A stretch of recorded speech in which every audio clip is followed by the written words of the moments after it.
नमस्कार साथियों, देखिए शिक्षा विभाग के अंतर्गत आपकी 27 से लेकर 23 जुलाई तक काउंसलिंग होनी है। तो हर एक जिले की जो लिस्ट है वो आपको प्रोवाइड करवाई जा चुकी है। अगर अभी तक आपने अपने जिले की लिस्ट नहीं देखी है तो आप यहाँ पर टेलीग्राम पर देख सकते हैं। जैसे चित्तौड़गढ़ है, जोधपुर है, यहाँ पर टोंक जिला है, अजमेर है, इसके अलावा भीलवाड़ा जिला है ना, बीकानेर जिला है। तो हर एक जिले की लिस्ट, पाली जिला है, डीडवाना कुचामन है, तो सभी लिस्ट आपको यहाँ पर प्रोवाइड करवाई जा चुकी हैं। तो इस टेलीग्राम चैनल को आप ज्वाइन कर लेना और यहाँ से आप अपनी लिस्ट में अपना नाम और समय देख सकते हैं। वैसे हमने इसकी जो ऑफिशियल वेबसाइट है उसका लिंक भी आपको प्रोवाइड करवा दिया था। अगर बाय द वे कोई एक दो लिस्ट अगर छूट भी गई है तो आप खुद उस ऑफिशियल वेबसाइट पर जाकर खुद अपने से उस लिस्ट को डाउनलोड कर सकते हैं। तो 27 से लेकर 30 जुलाई तक आपकी काउंसलिंग होनी है। तो काउंसलिंग में आपको उपस्थित होना है। बहुत सारे अभ्यर्थियों को लगातार ये कमेंट आता है कि सर काउंसलिंग में कहां पर उपस्थित होना है, क्या हमारे गृह जिले में या फिर जो जिला अलॉट हुआ है। तो जो जिला अलॉट हुआ है वहां पर आपको उपस्थित होना है, क्योंकि जो जिला अलॉट हुआ है उसी जिले की जो अन्य सरकारी विद्यालय है उनकी लिस्ट आपको वहां पर दिखाई जाएगी, ना कि गृह जिले में।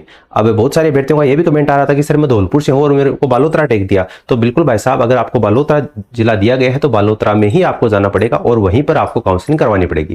ठीक है, तो उम्मीद करता हूं ये डाउट आपका क्लियर हो गया होगा। अब देखिए, शिक्षा विभाग ने जिला आवंटन है वो कर दिया है और काउंसलिंग के लिए वरीयता सूची है वो जारी की गई है और कल तक आपत्तियां हैं वो दी जा सकती हैं, यानी कि 27 जुलाई तक इस पर आपत्ति दी जा सकती है। अकेले जयपुर में 1085 चतुर्थ श्रेणी कर्मचारी के पद हैं वो रिक्त हैं। काउंसलिंग के जरिए आपको पोस्टिंग दी जाएगी और कुछ विशेष कैटेगरी है जहां पर आपको पोस्टिंग के अंतर्गत आपको वरीयता दी जाएगी। अब यहां पर भी अपन बात करेंगे, लेकिन उससे पहले देखो 1200 से अधिक स्कूलों में खाली पद वो दर्शाए गए हैं जयपुर में, और कर्मचारी कितने हैं 1085 अभ्यर्थियों की पोस्टिंग के लिए, है ना। यानी कि स्कूल ज्यादा है और अभ्यर्थी क्या है, कम है।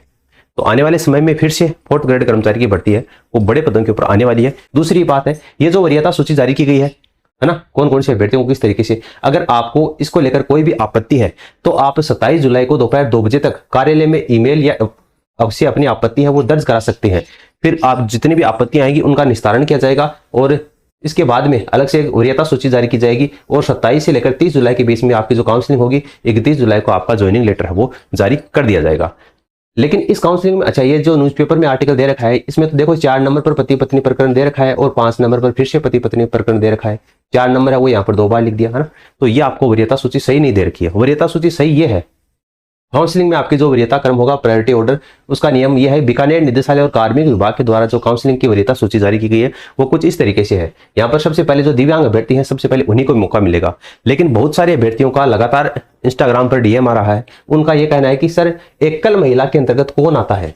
एकल महिला में क्या विधवा और जो तलाकशुदा है वो एकल महिला में आती है, या फिर सामान्य जो अविवाहित महिलाएं हैं वो एकल महिला में आती हैं। तो देखो, पहले तो मैं आपको ये बताऊं कि एकल महिला में विधवा और जो आपकी तलाकशुदा है वही आपकी मुख्य रूप से एकल महिला में आती है।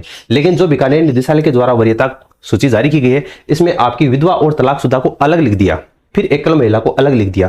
इसलिए बहुत सारे महिला कैंडिडेट हैं वो इस बात को लेकर कंफ्यूजन है कि एकल महिला में कौन आएंगी। क्या कुंवारी जो लड़कियां हैं जिनकी अभी तक शादी नहीं हुई है, जो अविवाहित हैं, क्या वो एकल महिला में आती हैं? तो बिल्कुल नहीं आती हैं, वो आपकी सामान्य महिला अभ्यर्थी के अंतर्गत आती है। तो फिर एकल महिला में कौन आती है उसकी अपन बात करें तो देखो, विधवा महिला के अंतर्गत वो आती है जिनके पति की मृत्यु हो चुकी है। यह वरीयता क्रमांक आपको 2 में दे रखा है, जैसा कि विधवा महिला अभ्यर्थी आप यहाँ पर देख सकते हैं। उसके बाद में परित्यक्ता यानी डाइवोर्स, कोर्ट से तलाक की डिग्री जिनको प्राप्त हो चुकी है वो आपका वरीयता नंबर 3 में आती है, जो कि आपको यहाँ पर दे रखा है। उसके बाद में एकल महिला के अंतर्गत, अब इस कैटेगरी के अनुसार एकल महिला में कौन आएगी वो मैं आपको बता रहा हूं। वैसे एकल महिला में विधवा और तलाकशुदा को ही शामिल किया जाता है, लेकिन इस टेबल के अनुसार एकल महिला में जो वरिष्ठ है, उम्र दराज हो चुकी अविवाहित महिलाएं हैं वो आएंगी, जो आपकी वरीयता नंबर 4 में आपको यहाँ पर दे रखी है। और इनको एक शपथ पत्र देना होगा, यानी जिनकी एज 35 से 40 से 45 के करीब जा चुकी है उन महिलाओं को इस कैटेगरी में शामिल किया जाएगा, जो वरिष्ठ है, उम्र दराज है। और इनको एक शपथ पत्र लिख कर देना होगा कि हमने विवाह नहीं किया है और भविष्य में हमारा आगे भी विवाह करने का कोई विचार नहीं है। इस तरीके से इनको 50 रुपए के स्टाम्प के ऊपर लिख कर देना पड़ेगा, तभी आपकी ये वरिष्ठ और उम्र दराज जो अविवाहित महिला है वो एकल महिला के अंतर्गत आती है। सामान्य अविवाहित लड़की हैं जो कि 20 से 25 साल की हैं, 20 से 30 साल की लड़की हैं, वो जो अपने माता पिता के साथ में रह रही हैं, जो अपने भाई बहन के साथ में रह रही हैं, वो आपकी सामान्य महिला कैंडिडेट है, वो एकल महिला के अंतर्गत नहीं आती, जैसा कि आपको वरीयता क्रमांक 8 में यहाँ पर दिखाई दे रहा है। इनको मेरिट के अनुसार ही आपका जो काउंसलिंग है उसमें आपको पोस्टिंग दी जाएगी। सामान्य महिला श्रेणी में आएगी, जो कि बोर्ड की मेरिट के अनुसार आपको यहाँ पर दी गई है। अब अपन बात करते हैं चतुर्थ श्रेणी कर्मचारी भर्ती। उदयपुर जिले में चयनित अभ्यर्थियों को काउंसलिंग वो 28 से है, यानी कि इनकी काउंसलिंग 27 से नहीं है, उदयपुर वालों की 28, 29, 3 दिन तक चलने वाली है, 28 से लेकर 30 तक।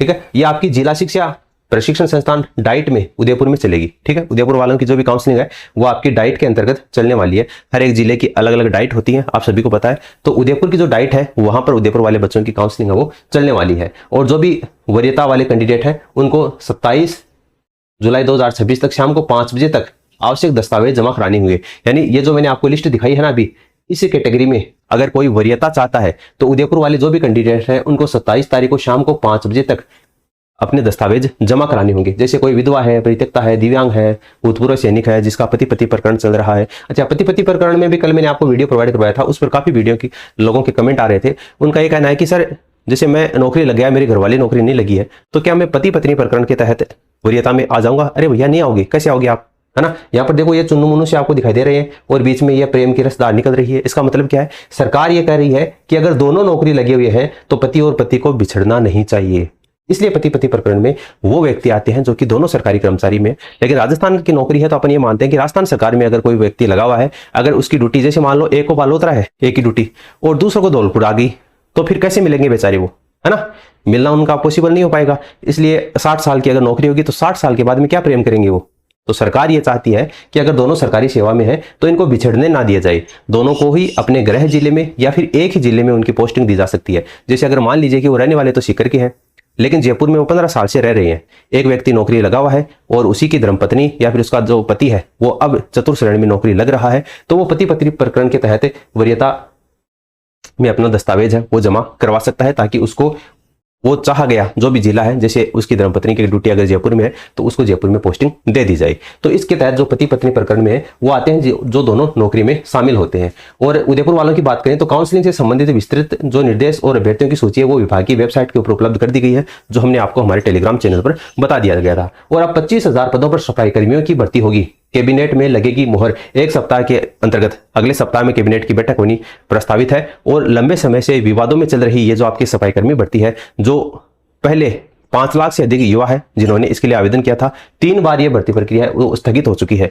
लेकिन अब ये फाइनल इसके ऊपर कंक्लूजन निकल रहा है। अगले सप्ताह में बैठक होगी, उसके ऊपर मोहर लग जाएगी और ये जो आपको 25,000 सफाई कर्मियों की भर्ती है वो जल्दी ही आपको देखने को मिल जाएगी। तो चिकित्सा विभाग वालों के बहुत सारे लगातार मैसेज आ रहे हैं, तो आपको बता दूं कि चिकित्सा स्वास्थ्य परिवार कल्याण विभाग में जो डायरेक्टर महोदय राकेश शर्मा जी है उनसे बात की गई, तो उन्होंने कहा कि अतिशीघ्र नियुक्ति आदेश जारी करवाने को लेकर प्रयास किया जा रहा है। उन्होंने बताया कि अभी पूरे दस्तावेज है वो उनको प्राप्त नहीं हुए हैं और रिक्त पदों का जो डाटा है वो भी उनको प्राप्त नहीं हुआ है। तो फिर उनसे यह पूछा गया कि वार्ड बॉय के पद के ऊपर कार्य ग्रहण करवाएंगे क्या? चतुर्थ श्रेणी कर्मचारी को वार्ड बॉय के पद के ऊपर कार्यभार ग्रहण करवाएंगे? क्योंकि बहुत सारे बच्चों का लगातार यही कमेंट आ रहा था कि 4th ग्रेड कर्मचारी को वार्ड बॉय बना दिया, है ना। तो फिर उन्होंने कहा कि अभी इसके ऊपर प्रोसेस चल रहा है कि चतुर्थ श्रेणी को वार्ड बॉय बनाएंगे या नहीं, परंतु वार्ड बॉय और चतुर्थ श्रेणी कर्मचारी के लगभग जो काम है वो एक जैसा है। यानी कि इन्होंने संकेत दे दिया है, जो कि चिकित्सा स्वास्थ्य और परिवार कल्याण के डायरेक्टर हैं उन्होंने खुद ये संकेत दिया है कि चतुर्थ श्रेणी और वार्ड बॉय की काम है वो लगभग काम उनका एक जैसा है। तो फिर उनसे यह पूछा गया कि चतुर्थ श्रेणी लेवल 2 का होता है, वार्ड बॉय लेवल 1 का होता है, किस तरीके का वेतन की व्यवस्था निर्धारित करेंगे? तो फिर उन्होंने यह कहा कि प्रोसेस चल रहा है, कोई ऐसा रास्ता निकालेंगे जिससे समस्या उत्पन्न ना हो। वैसे आपको बता दूं चतुर्थ श्रेणी कर्मचारी में प्रोवेशन पीरियड में आपको लेवल 1 के अनुसार वेतन मिलता है, और फिर जैसे ही आपका 2 साल का प्रोवेशन पीरियड पूरा हो जाता है तो फिर आपका पे लेवल 2 के अनुसार आपको वेतन मिलता है, जबकि वार्ड बॉय को लेवल 1 के अनुसार वेतन मिलता है। तो सच बात यह है कि विभाग में चतुर्थ श्रेणी कर्मचारी के रिक्त पद जो है वो कम है और आवंटन 2 गुना तक हो गया। इसलिए अब विरुद्ध नियुक्ति देकर आपका वेतन किसी अन्य पद के विरुद्ध उठा लेंगे। आप चतुर्थ श्रेणी कर्मचारी हैं यानी कि सहायक कर्मचारी हैं, तो आपको आपके जॉब चार्ट है उसी के हिसाब से आपको काम करना चाहिए। और अगर आप साथ मिलकर आवाज उठाएंगे सोशल मीडिया के ऊपर, अरे क्या कुछ नहीं हो सकता अगर आवाज उठाएंगे तो। अभी देखा नहीं आपने, धर्मेंद्र प्रधान का इस्तीफा हो गया, जो कि राजनाथ सिंह रक्षा मंत्री हैं, वो खुद उन्होंने एक बार इंटरव्यू में कहा था कि ये कोई यूपीए गवर्नमेंट नहीं है, एनडीए गवर्नमेंट है ना। और एनडीए गवर्नमेंट में मंत्रियों के इस्तीफे नहीं होते, और देख लो कल आपके धर्मेंद्र प्रधान ने इस्तीफा दे दिया है ना। तो बिल्कुल दुनिया झुकती है, झुकाने वाला चाहिए। तो सरकार बिल्कुल मान जाएगी अगर आप सभी मिलकर, जिनको भी, क्योंकि शिक्षा विभाग के बाद में दूसरा सबसे बड़ा विभाग आपका चिकित्सा विभाग, तो चिकित्सा विभाग के जितने भी कैंडिडेट हैं अगर वो साथ मिलकर आवाज उठाएंगे तो बिल्कुल जॉब चार्ट आपका जारी किया जाएगा सही तरीके से। और उसमें जो भी आपका वार्ड बॉय का जो यहाँ पर लफड़ा चल रहा है उसको हटाकर बाद में चतुर्थ श्रेणी कर्मचारी का अलग से कार्य है वो बताया जाएगा और चतुर्थ श्रेणी कर्मचारी के ही कार्य करवाए जाएंगे, अन्यथा ये होगा। अब ये क्या है मैं आपको बता दूं, हालांकि ये वीडियो हरियाणा का है, चतुर्थ श्रेणी कर्मचारी का है, लेकिन इससे झाड़ू पोंछा करवाया जा रहा है। आप चाहें तो एक बार देखिए, मैं आपको थोड़ा सा सुना के बता देता हूँ। दोस्तों, मैं पॉल्यूशन बोर्ड का पीएन यहाँ पे काम करता हूँ 2 सालों से।